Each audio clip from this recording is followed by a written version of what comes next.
On today's Locked On Senators, ahead of his NHL debut, what should realistic expectations be for Sens top prospect Ridly Greig? And we're going to take a look at all the other Sens prospects and how they've been doing lately. All that coming up, and it's brought to you by FanDuel Sportsbook, the official sportsbook of Locked On. Make every moment more. Visit FanDuel.com/LockedOn today to get started. This is the Locked On Senators podcast. It's your team every day. Your Locked On Senators, your daily podcast on the Ottawa Senators. Part of the Locked On Podcast Network. Your team every day.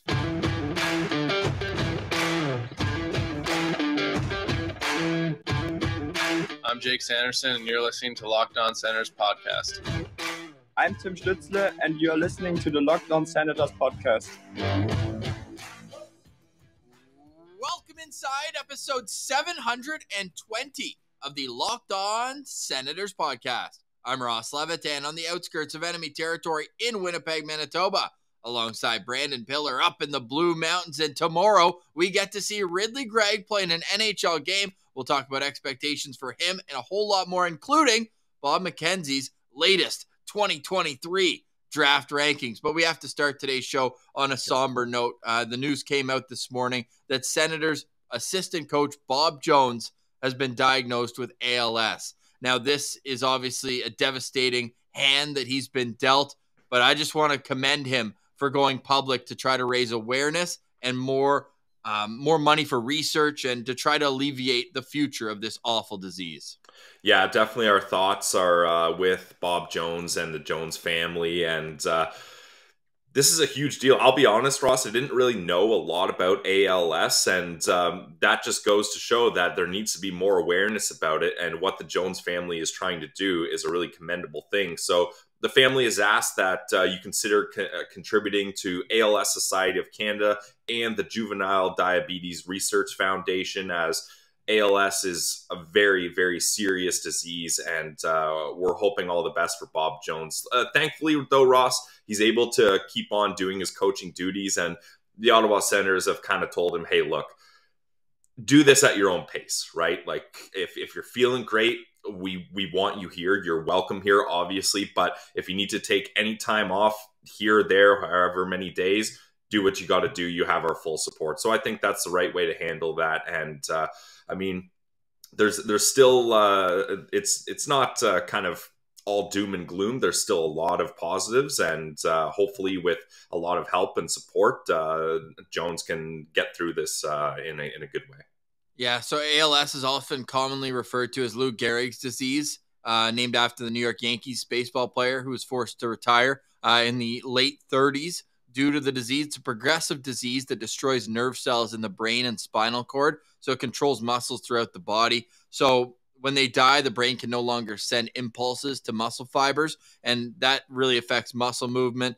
Typically affects men between the ages of 40 and 70. As many as 30,000 Americans have the disease at any given time right now. And of course, it's not new to the hockey world either. The Flames assistant GM, Chris Snow, has been battling that. His wife has been documenting his challenges through that on her social media, and I believe she has a podcast for that as well. Kelsey Snow is there. But we just want to send our well wishes to Bob Jones. It was great to see him on the ice this morning. Like you said, still a part of the team, always will be. And if there's one thing I know about the Senators community and the Senators organization, they'll band together around someone who's going through a tough time and really just an awful, awful disease. So I know there's that ice bucket challenge a few years ago that did a great job of raising awareness and funds to try to conquer this disease. But certainly we'd point people in the direction to educate yourself on it. And if you can, obviously donations are definitely welcome. I'm sure the Jones family would appreciate that in his name as well. Tough to turn the page from that, Pillsy, but just like you said, Bob Jones was on the ice, the Senators at practice this morning, and they're going with the same lines that we saw yesterday. Nick Holden up with Thomas Chabot, and I think we had the most comments ever on a YouTube episode yesterday. People are living fast and furious right now, not only with kind of the way this season has deteriorated, but also with kind of the lack of urgency to find a partner for Thomas Chabot and the forward group. I think with the forwards, it's probably a little less drastic because they did make some moves that make sense. But what would you do with this decor right now? Because Pierre Dorion can say all he wants that he's been looking for a defenseman. He's been looking for like 7 months. With the guys who they have right now, how would you be organizing the decor up against the Islanders tomorrow night? I mean, I probably wouldn't have Nick Holden on the top pair. That's probably where I would start. I know DJ Smith's trying to switch things up, but I just don't think a guy like Nick Holden can handle that workload at this stage in his career. I actually think he's been a pretty decent third pair defenseman. I think him and Branny have actually kind of been a good yin and yang duo there, but anytime they're playing upwards of 15 minutes a night, then you're getting a little bit concerned there. So I don't like seeing Nick Holden up there. I kind of anticipate that Nikita Zaitsev's going to go back there. Not saying that's the answer, but this is what we're working with, because as far as I know, Jacob Bernard-Docker is still in Belleville. Yeah, he is. And the right side of the Sens decor right now is Nick Holden, Travis Hamonic, and Nikita Zaitsev, who was activated off IR yesterday. And that is not a playoff caliber right side of the decor. It just simply isn't. And I don't know what's going to happen. Something needs to be done to address it because it's really kind of torpedoed what was kind of a promising stage in the season where they're 12-5-2, despite not beating a playoff team in regulation over that stretch. It still seems like now they've just fallen right off since that, really since that Kraken game was kind of like the punch in the face where you let in 8 even strength goals. You score 4, which should be enough to win on most nights in the NHL, but they just could not get it done. Even strength scoring continues to be a pain in the forward side, and nobody's scoring at even strength. It's just a real tough stretch right now for the Ottawa Senators, but they have an opportunity to pull themselves out of it, and they're playing up against an Islanders team that is in free fall mode, Pilsy. Like, I don't know whether that's good or bad. Maybe it's indifferent. What are you feeling going up against the New York Islanders, a team that has, I need this exact stat because it's so ridiculous. They've got 2 wins in their last 12 games, Pils. I'm nervous about this, Ross, because if I'm the New York Islanders, I'm looking at the Ottawa Senators saying this is a get-right game, and we're going to put everything we have into this. And this is a team that has a lot of veteran depth. They play much more kind of defensive style game, although that's switched a little bit with their new head coach. But they rely on Sorokin to bail them out a lot, and they don't really have an elite sniper on that team. Like, Barzal is much more of a disher than he is a sniper. Guys like Anders Lee, Brock Nelson, those guys are more kind of power forward types. Jean-Gabriel Pageau. I wouldn't call him an elite sniper. Tied for 4th on the team in goals. That's an elite sniper, being tied for 4th on your team? Well, no, I'm just more so showing how the Islanders just don't have much goal scoring at all. Exactly. That's the issue. So this is a team that's going to grind you down. They're going to rely on Sorokin to make big saves. But the thing is, this is a heavy, strong, powerful team that has no worries, Ross, of playing a boring game to try to get the win. If they have to get a 2-1 game and 18,000 people are falling asleep in the stands, they could care less. So I think this is a game where the Ottawa Senators are going to have to try to flex their offensive might, because the Ottawa Senators do have elite goal scorers. They've got a handful of them. When you look at Drake Batherson, Alex DeBrincat, Brady Tkachuk, Claude Giroux, like Tim Stützle, like these guys are able to put the puck in the back of the net, especially when they're on the power play. So, I mean, we're going to have to hope that the Sens get a lot of power play opportunities. That seems to be the only way that this team has a chance to win games or even stay in games. Jeez. We'll have a bigger game day preview tomorrow. And ironically, Ridley Greig will make his debut against the New York Islanders. Oh, yeah, true. Acquired with the 1st round pick that they got for Jean-Gabriel Pageau in that 2020 NHL draft. Of course, it was a 1st, 2nd, and 3rd round pick coming to Ottawa in exchange for JGP, who currently sits at 10 goals, 17 assists for 27 points in 49 games with the New York Islanders, averaging 18 minutes and 20 seconds. Still solid in the dot, 57%. Yeah. But we've got a full game day preview coming on tomorrow's Locked On Senators. Coming up on today's show, though, Ridley Greig, what should realistic expectations be for a guy who has the pedigree, has the production in lower levels, but is also playing above, let's say, his weight class for the first time here in the National Hockey League? Then we'll turn our attention to the 2023 NHL Draft. Bob McKenzie has his latest rankings. Are there any players that stand out to Pilsy that he needs to be future Ottawa Senators? Stay locked on, Senators. That's all coming up right after this. And today's episode is brought to you by our brand new sponsor, our presenting sponsor. It's FanDuel. Guys, the NFL playoffs are in mid-swing here as it's the conference round. My Cincinnati Bengals are there up against the Kansas City Chiefs. This is an exciting time for sports betting, and it's an exciting time for us as a new partner with FanDuel, the #1 sportsbook in America. If you're new to FanDuel, hey, that's even better because they have so many great features that make betting on sports fun and easy. Guys, for new customers, if you join today, you're going to get started with $150 in free bets guaranteed. All you have to do is place your first $5 bet. So $5 bet and you're going to get $150 in free bets. That's incredible. Just sign up at FanDuel.com/lockedon. They've got all your favorite bets from moneyline to point spread to player props. Plus, you can even combine your bets for a chance at a bigger payout with same game parlay. Maybe Pilsy's parlay will make a return. We'll see. We'll see. But Ross, I had my eye on speaking of prop bets, Johnny Gaudreau. It was his first game up against the Calgary Flames. I sprinkled a couple shekels all over for him to score. I mean, he got a penalty shot.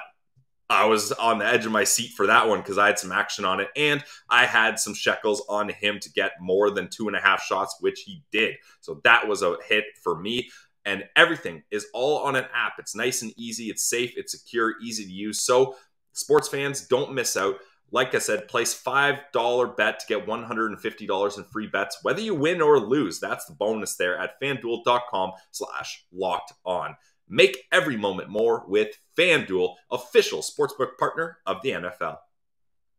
Today's episode is also brought to you by the GLEBE Central Pub. It's our home in the heart of the Glebe, 779 Bank Street. Make sure you let them know that Locked On Senators sent you, not only to the great atmosphere inside the bar, which we completely endorse, the great interactive events they have, whether it's open mic night, trivia night, live music. We love all of the above, but we especially love Senators game nights. Yes, the Sens game will always be on TV at the GLEBE Central Pub, but not only that, they got the shuttle to and from Ottawa Senators games. So check them out, GLEBECentralPub.com, and they've got the entire schedule available to you. But I want you right now to circle on your calendar February 17th. It's the Chris Neil jersey retirement game. Senators hosting the Blackhawks. Pilsy is driving from Collingwood. I'm flying in from Winnipeg. We will have our first ever live show at the Glebe Central Pub. And then after the live show, we'll hop on the shuttle. We'll head to the CTC on the party bus. Tickets coming soon. We'll have more information on cost and all that. But what I can tell you is it is going to be a fantastic time. We'll have Atla-Leams Martian there and a few other very special guests. And we're excited to have everyone at the Glebe Central Pub because you're among friends there with tasty food, great drinks, wing night every Monday at the Glebe Central Pub. Check them out at 779 Bank Street and make sure that you let them know that Locked On Senators sent you.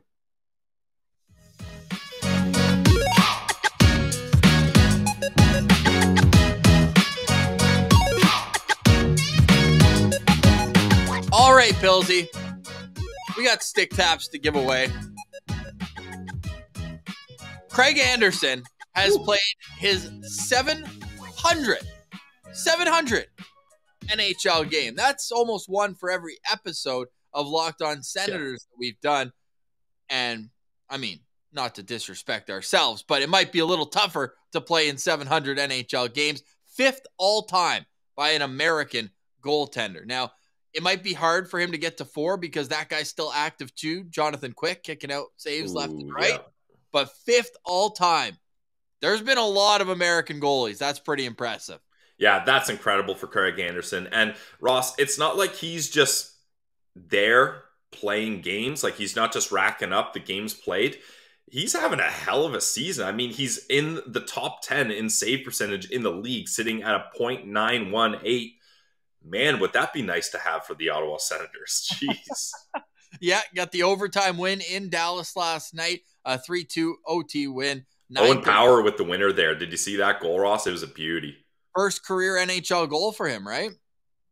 What? Really? Yeah, I think so. Wow. He celebrated it like it. What a way to end that, or to get that goal, a game-winning goal in overtime. First goal of the season. He got 2 last year. Okay. Geez, that's still surprising. I guess he was injured for a little bit though, right? 43 games. Oh, okay. 1 goal. But yeah, he had 2 goals in 8 games last year coming out of college. So I'm glad I looked that up. Not first career goal, but yes, first goal of the season. I knew it was first of something. What I can tell you, Pillsy, let's little trivia. How many U.S. born goalies have there been in NHL history? What? It's actually a smaller number than I thought. 89. 127. Nice. And Craig Anderson is 5th all-time on that list. I'm super impressed with how he's been able to pick his game right back up in Buffalo. Maybe the Sens should have never let him go. That's a discussion that we could have for another day. Brian Boucher is 21st on this list, by the way. Oh, wow. We're still waiting for Tyler Boucher to make his return after getting injured at the World Juniors. We'll have a full prospect roundup in the final segment when we touch on Bob McKenzie's draft rankings as well. But let's get into Ridly Greig a little bit more. This guy has clearly found his stride at the AHL level after a bit of a slow start this season, battling injury and a little inconsistency. It wasn't for long, but enough where you're like, okay, how long will it take for him to settle in? Well, not that long is the answer. Just like in the WHL, he established himself as a dominant force. In the last little while especially, he's been a star down there. We had 3 straight multi-point games, 4 out of 5, but what should we expect from him at the NHL level? Is it too much to expect him to play on a power play as well and to try to be able to contribute offensively? Or are you hoping that he works from the defensive zone out? I don't know how he's going to do offensively, Ross. My expectations are more going to be on kind of his pace of play and his physicality. Like DJ Smith said he wanted a worker on each line. I kind of identify Ridly Greig as the worker on that line, no? With DeBrincat and Claude Giroux. I mean, obviously, Claude Giroux, the veteran, he's going to be kind of leading the charge on that line. But the way I see it, Ridly Greig's job here is to set up Giroux so Giroux can set up Alex DeBrincat, right? And be a pain on other opposing lines. Be hard to go up against. Win those battles. Play that physical game that Ridly Greig knows he can play. He's not in juniors anymore. He's not going to get those kind of soft calls that you will when you're playing up against other kids. You're in the NHL now, and we talked about it. Igor Sokolov said this is a kid that can handle himself. We saw the clip from Kyle Clifford and the Marlies that Ridly doesn't back down from anything. So I'm hoping that he can bring that same type of energy up in the NHL. Now, as far as goals go, Ross, I can definitely see him battling in front of the net and getting really good options at rebounds and tips and things like that. I don't really know if I have high expectations for him offensively, just because, I mean, being a second-line center in the NHL as a rookie, he's going to be facing really tough opposition. So my main expectations are going to be, I want to see him play with a lot of energy, and I want to see him play physically, and I want to have him make it easy for Alex DeBrincat and Claude Giroux to get the puck. And this might be easier said than done when you know the rambunctious style that he plays with, but it would be awesome for him to walk the line but not cross it in the sense of taking penalties. This is a guy with 92 penalty minutes last year in 39 games with the Brandon Wheat Kings, and then 22 penalty minutes in 6 playoff games. And then at the World Juniors had 8 penalties, so 4 penalties, 8 minutes in 5 games. This guy is a bit of a penalty magnet in a sense, and it's going to happen the way he plays, where he's always in guys' faces, and you don't want to take that away from his game because it's what makes him special and what makes him a complete thorn in the side, and what makes me just pray for the day that we see a Ridly Greig, Brady Tkachuk, Tyler Boucher, Tyler Kleven playoff game with all those characters playing big roles in it. But to start your career, that's a quick way to get stapled to the bench. So I feel like for the first couple of games, toe the line, like finish all your checks, be smart, try to model your game almost after Mark Kastelik in terms of whenever he's the first forward, the F1, he always finishes his check, and then he's on his horse on his way back. Fastest skater on the team. Might be a little easier than with Ridley, but I think when you're able to kind of punish guys and then get back on defense, it's going to be important. We know he's fearless, sometimes to a fault. He's got a few injuries there where he's just yard sale blocking shots, but I think that he's in a perfect spot, and I hope that they keep him there throughout the game. Let's be honest. We're not playing for the 2 points against the Islanders. We're playing for progress, and we're playing for what can we latch on to as a reason for optimism. And I think if Ridley Greig gets 25 to 30 shifts and they're all with DeBrincat and Giroux, I think we might see him produce a little offense. He's a sneaky playmaker as well. We talk about his goal totals, and I just think that he's a fantastic player, and I'm looking forward to seeing him. I know that maybe it's a little bit early. People were hoping it was going to be closer to the end of the year. If not, the Josh Norris route of giving him the whole year down there and then come up and be ready in the NHL. But, hey, he's here, and at least he's being put in a position to succeed. He's not centering Parker Kelly and Austin Watson on the fourth line. So I'm excited to see it. Since being drafted, 77 assists, 54 goals in 107 games between the WHL, AHL, and World Juniors. And then if you just want to know how he's done against men at the AHL level, 26 points in 35 games. Pilsy, I'm just excited because it's a new toy that we're going to get to rip out of the package tomorrow night. Yeah, exactly. That's the thing. Like, we hashed over what this Ottawa Senators team looks like in last episode. So why not do it's almost like this is a team audit, Ross. Like, okay, what are our assets? What is their worth? Can our top prize prospect, we talked with Scott Wheeler a little while ago, and he had Ridley Greig easily ranked as the top guy, as did we. So what's his true value? Is he ready for the NHL or not? Can he play center in the NHL? Can he play with guys like DeBrincat and Claude Giroux? Can he play big minutes? We're about to find out, and that's worth looking into. So I'm excited to see this. Well, we know that he was a pain in the ass to play against in the WHL. The CHL Top Prospects game is tomorrow night. And before every year, they ask, who's the toughest player you've ever had to play against? And two of the players in this game said it was Ridley Greig. We don't know who they were, but I can tell you that every player in this game was considered for Bob McKenzie's top prospects list. We're going to get into that list and touch on a couple Sens prospects around the world making noise right after a quick word from one of our favorite sponsors. Today's episode is brought to you by our friends over at Athletic Greens. You guys know I've been on an Athletic Greens kick. I've had a bunch of days in a row where I've been using AG1. Why? First, it's simple. I'm a simple guy. It makes it easy for me. Just one scoop of AG1 in your cup of water before your breakfast every day. And second, the health benefits are incredible. Guys, there's 75 high-quality vitamins, minerals, whole food source superfoods, probiotics, and more, so you can start your day off right. And the benefits are crazy. Listen to this. It supports your gut health, your nervous system, your immune system, your energy, your recovery, your focus, and aging. You get 7 different things in AG1, and it's lifestyle friendly, so everyone can enjoy it. Contains less than 1 gram of sugar, no GMOs, no artificial anything. And it still managed to taste really good. I love the taste of it, not gonna lie. And it's cheaper than your cold brew habit. So if you're someone that goes out and gets a coffee every day, why not switch that up and get Athletic Greens so you can get healthier as we go along here. It's time to reclaim your health and your immune system with convenient daily nutrition. Just 1 scoop in your cup of water, that's it. So to make it easy, Athletic Greens is gonna give you a free 1-year supply of vitamin D and 5 free travel packs with your first purchase. All you got to do is head to athleticgreens.com/NHL Network. Again, that's athleticgreens.com/NHL Network to take ownership over your health and pick up the ultimate daily nutritional insurance from Athletic Greens.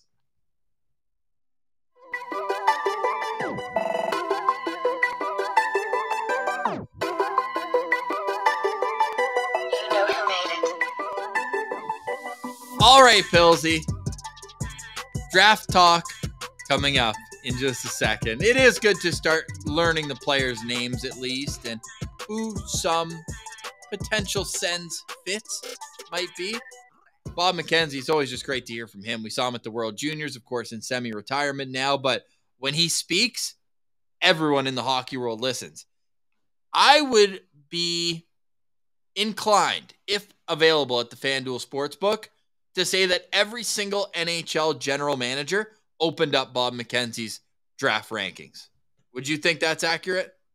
I mean, why not? He's the most connected guy in the industry as far as I'm concerned. And even though he's in semi-retirement, like you talked about, he's still got his finger on the pulse of what's going on prospect-wise. And it's definitely worth a read. And he doesn't do a lot of stories or videos or articles or anything anymore. But when he does, it's worth checking out. So you guys all heard my rant yesterday. I've cooled down a little bit. I was a little spicy. Even after the show, Ross, I told you I wasn't expecting to kind of go in that direction.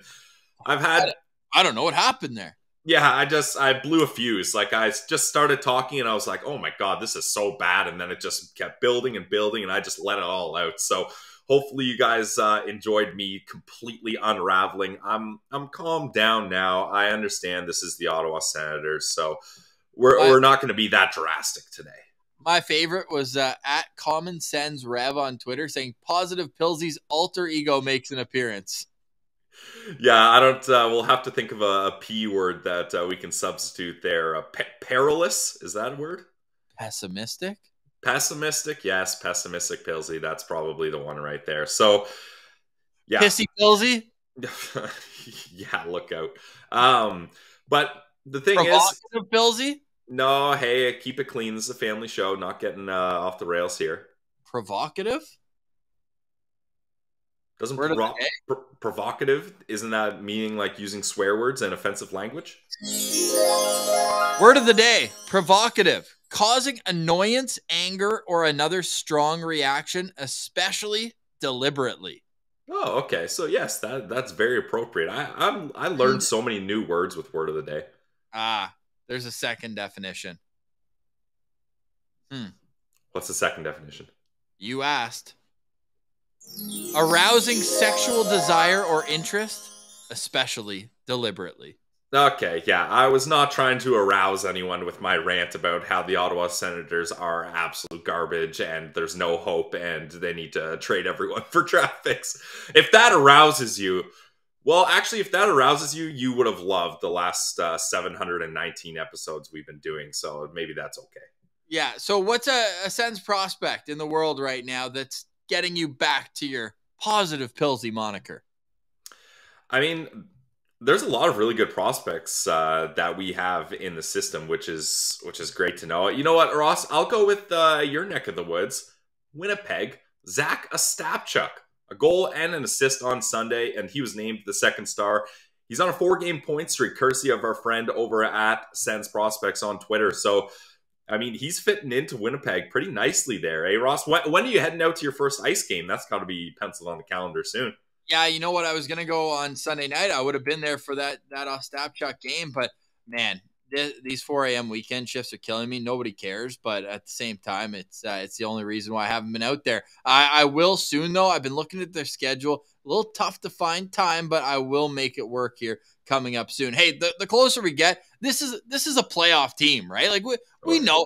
I could go and watch them beat the wheels off the Moose Jaw Warriors. They beat them 8-1 on Sunday. Like, they are just steamrolling teams. I'm either going to wait for a good opponent to come in. Like, I wanted to see Portland was here. Chaz Lucius just got sent down. So that was a tough ticket to get. Obviously, a top Jets prospect. Everyone was in town for that, and a Western team that doesn't come here much. But I got to hand pick an opponent here coming up. I do have to make it. Nick Anderson, Sens Central Citizen, and I are gonna make sure to get out to a game or two. I'm not worried about Latz, but I'm not worried about Latz not fitting in right away here. Just 1 goal in 6 games right now. But no assist, but he'll get there. And one thing to consider, Ross, is he was the mayor in Prince Albert. He's used to playing top minutes. His assignments and his role has been very adjusted coming to Winnipeg, so that might take some time. For sure, and we're lucky. He'll be a great piece down the stretch for sure. He brings that speed element to them as well. I like that. I'm going to highlight Philip Nordberg. We know that he's been in the news a bunch recently, making the jump to the SHL. Well, Sens Prospects just tweeted out he's been named to Sweden's U19 team that will compete in the Five Nations tournament from February 6th to 12th. So that's coming up in a couple weeks. He'll be on the decor there. He's listed right now, man, at 6'4". Oh man, this is too tough for me. I can't do kilos to pounds. 96. That's 211 pounds at 18 years old. Wow. Dude, imagine a world where him and Clevin both make it. Now all of a sudden the Sens have some size on their back end. But hey, just great to see that Nordberg is getting these opportunities. And I wouldn't say that we might not have two Sens prospects on Team Sweden in next year's World Juniors. Oh, yeah. I think it's trending in that direction for sure. I'd love that. So Nordberg, just to wrap up on him, he's played 4 games at the SHL level, and he's got 1 assist. So you don't see a lot of scoring coming from young players under 20 at the SHL level, let alone defensemen. Yeah. Hey, he's getting ice time, and I think that's the most concerning thought is, hey, is he just going to sit on the bench and play, I don't know, 3 minutes a game? Or like he did with the Allsvenskan team for a couple games, he literally sat on the bench and did not play in a single game. So, I mean, he's playing a bit. You know what? I say that. I looked it up. The last game he played, Pillsy, he sat on the bench the whole game. Whoops. OT loss. 0 minutes, 0 seconds. So you know what? That makes him going to this U19 tournament even better. Get some reps. Absolutely. And Ross, while we're in that area of the world in Scandinavia, let's hop over to Finland, where #goalie-friendly show. I know your confidence in Levi Meriläinen has wavered, Ross, but it's a roller coaster. He just has the highest of highs and the lowest of lows. But man, this guy, you know how we were talking about Igor Sokolov being absolutely lethal one-on-one versus goalies? Well, Levi Meriläinen is the flip side of that. Give him all the one-on-one chances as he stopped a penalty shot, and he had his 4th shutout of the season. His numbers are incredible, Ross. He's at a .919 save percentage and a .202 goals against average. But you look at his record, and he's 9-8-5. So, like you mentioned, it's not always pretty, but overall, he's having a great season. His first kind of full year in Liga, and in 24 games, he's kind of really standing up here, and he's able to stop guys one-on-one, whether it's shootout or penalty shots or breakaways. So Levi Meriläinen, I've still got my eye on him. I haven't forgot about him just yet here. Okay, sounds good. We're excited to see if that comes into anything, because the Sens goaltending long-term is a bit of a question mark. Mads Søgaard, by the way, is injured again. He's out of the lineup with a knee injury, so hopefully he's doing all right, or at least better, and we can see him back in the lineup sooner rather than later. But the Senators, if the draft were to happen today, would be selecting 8th overall, which would put them in Colby Barlow territory, according to Bob McKenzie's rankings. Would you like another trivia question, Pilsy? How many Finnish goalies born on Tuesdays played in last night's Liga action? Who do you think Bob McKenzie has 1st overall in his draft rankings? Oh my goodness. You know what? I'm going to go with Connor Bedard. Hey! I'm so good at trivia. 81 points in 33 games with the Regina Pats. This kid is the real deal. But beyond that, I think we knew after the World Juniors that Adam Fantilli would be that second guy. 33 points in 20 games that in college as an 18-year-old. Like those are like Jack Eichel numbers that he was putting up when he was at BU. So certainly he's a guy who I think would go 1st overall in last year's draft and maybe even the draft before. But I'm intrigued to see how this plays out. Beyond that, Leo Carlson is 3rd. We saw him and we've heard about him from Oscar Pettersson. Matvei Michkov is at 4th, and Zach Benson from my Winnipeg Ice is sitting at number 5. Will Smith at number 6. No, not that Fresh Prince, but Will Smith from the U.S. NTDP. We always have to make sure that the NTDP guys are mentioned with how much we know the Senators love to select from there. So, looking up and down this list, Pillsy, and there's so much good information. You got to go to tsn.ca and check out like all the write-ups before he actually gets into the list are extremely detailed. Who's a player that is standing out to you early as a guy who you want to track throughout draft season? Well, Ross, I'll be honest with you. This is the first time I've really actually taken a look at the prospect kind of outline here for this next draft, because I've been trying to avoid it, saying the Sens are going to win some games. We're not going to worry about that. But, I mean, it's too far gone for that. So we are in draft season, unfortunately, already at the Locked On Senators podcast. But, Ross, the first thing I did, positions. Where's the defenseman? Where's the defenseman? Where's the defenseman? And you got to go all the way down to Bob McKenzie's 17th ranked prospect, Axel Sandin Pellikka, to find your first defenseman. That's concerning for the Ottawa Senators, because I'm not sure that a high draft pick that's I mean, obviously Connor Bedard is life-changing and franchise-altering. So, yes, if they draft first overall, maybe even second overall with Fantilli, like you're talking about, that could have a major impact. But I'm not sure getting a left winger at 8th overall and having him come into the NHL 2 years down the road does anything for this organization, right? Like the forwards are set. A lot of them are locked in long-term. That's not this team's need, unfortunately. So it's going to be very interesting to see how the Ottawa Senators approach this draft, because in my mind, it's the top priority is finding another defenseman. And I don't think the Ottawa Senators are going to draft 17th overall. Well, 2 strikes and you're on your last one, right? When it comes to drafting defensemen, because they spent 2 first-rounders on defensemen, and neither are in the lineup now 4 and 5 years later. 4 and 5 years later for Lassie Thompson and Jacob Bernard-Docker. So it's a catch-22. Yeah, you draft for need, but then what if they don't develop, and now you're standing here picking your nose and you have Nick Holden, Travis Hamonic, and Nikita Zaitsev as your right side of the NHL defense. So, I mean, I'm all in on best player available now. I don't want to hear any style preference. I don't want to hear any of this. Take the best hockey player with the most skill. That's all I care about, because, again, at some point, you're going to have to flip quantity for NHL quality. Well, Guess what? If you take the highest skill player, you're going to have an easier time if you are going to flip him down the road. Ross, have you... Let's just take a moment, though. We're talking about the Ottawa Senators here. I don't think... Have the Ottawa Senators one single time drafted a player that we thought was in the proper range? I can't think of a single time. Maybe Ridley Greig. That was a guy we liked. Brady was in the range for sure.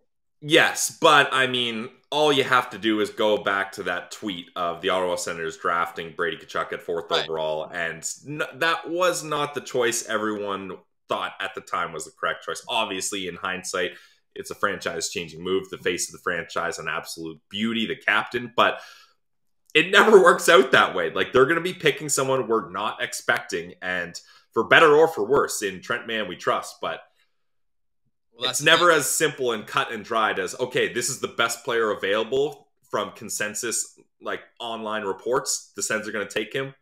No, that never happens. Caveat, is this group going to be here at the draft? I think the scouting staff probably will, right? I don't know. I have no idea.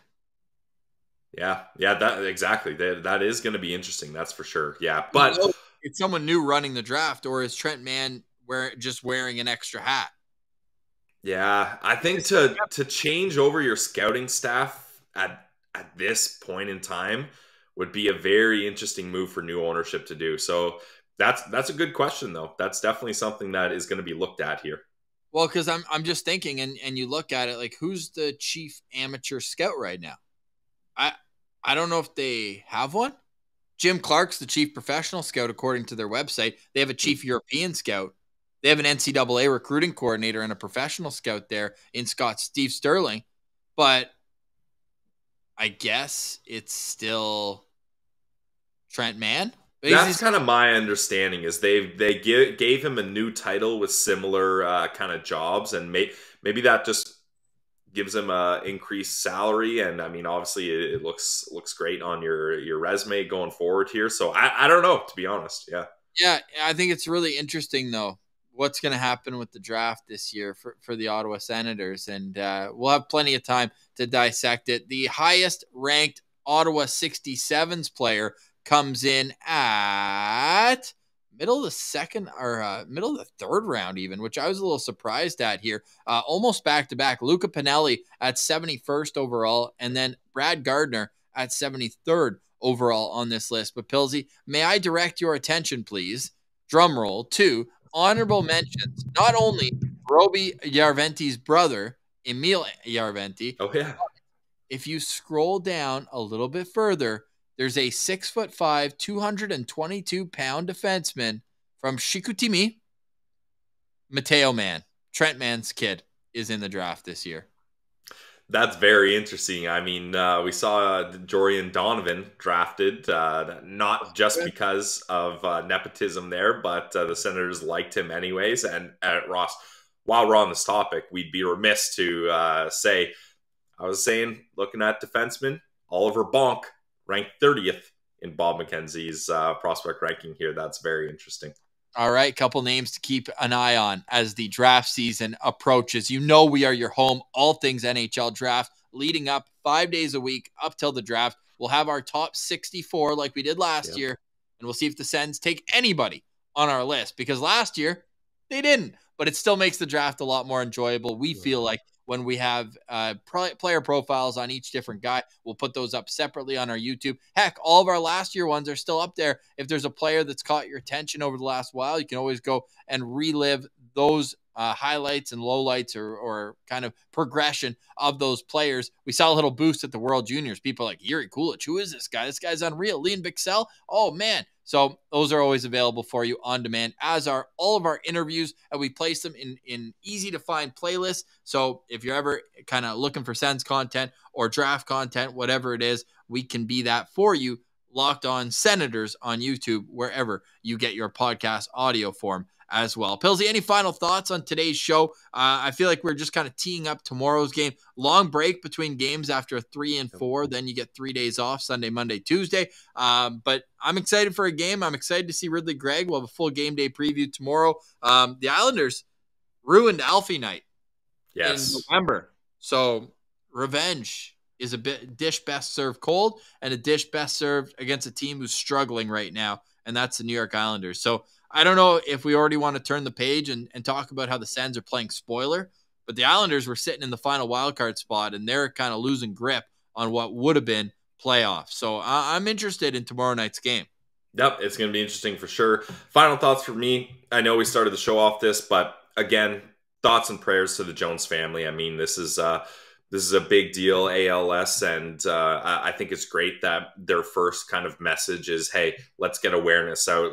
Here are some great places to donate. I'll read the places off again. They suggest contributing to the ALS Society of Canada and the Juvenile Diabetes Research Foundation. So, guys, definitely take a look at those things, educate yourselves. I know I did a little bit more research and learned a little bit more about that, and we're thinking of the Jones family. Absolutely. DJ Smith did not take any hockey questions today, just spoke about Bob Jones and the diagnosis. So we're grateful for the Sens community that they can all band together and support each other during this time. Brady Tkachuk speaking to the media as we finish recording right now. So we'll be sure to retweet those out at Sens Central because I'm sure there'll be powerful words from people who knew him very, very well. But our thoughts are with the Jones family. I'll echo Pilsey's statements on that, and let's get a couple wins for him, man, because Brady just saying he comes to the rink with a smile every single day, and you want to make sure people like that are rewarded. The Senators, man, they've gone through it with a few guys in the past, right? Of course, Brian Murray and Mark Reeds, who just had a heavenly birthday. I think it was yesterday. So I feel like there's been a past of showing what the community can do to rally around. Jonathan Petra, who may as well have been a member of the Ottawa Senators with how closely woven in with the community and the team he was. So it's just another opportunity for everyone to band together around Bob Jones and the Jones family. So For today, we say goodbye. For Brandon Piller, I'm Ross Levitan. We'll be back tomorrow with a full game day preview. It's the Ridley Greig NHL debut, and I love this storyline. We just thought about it on the fly. The draft pick that was traded from the Islanders, and now 2 years later, it has evolved into an opponent for the New York Islanders. Tomorrow, we'll have all that. For today, we say goodbye. This has been the Locked On Senators podcast. It's your team every day.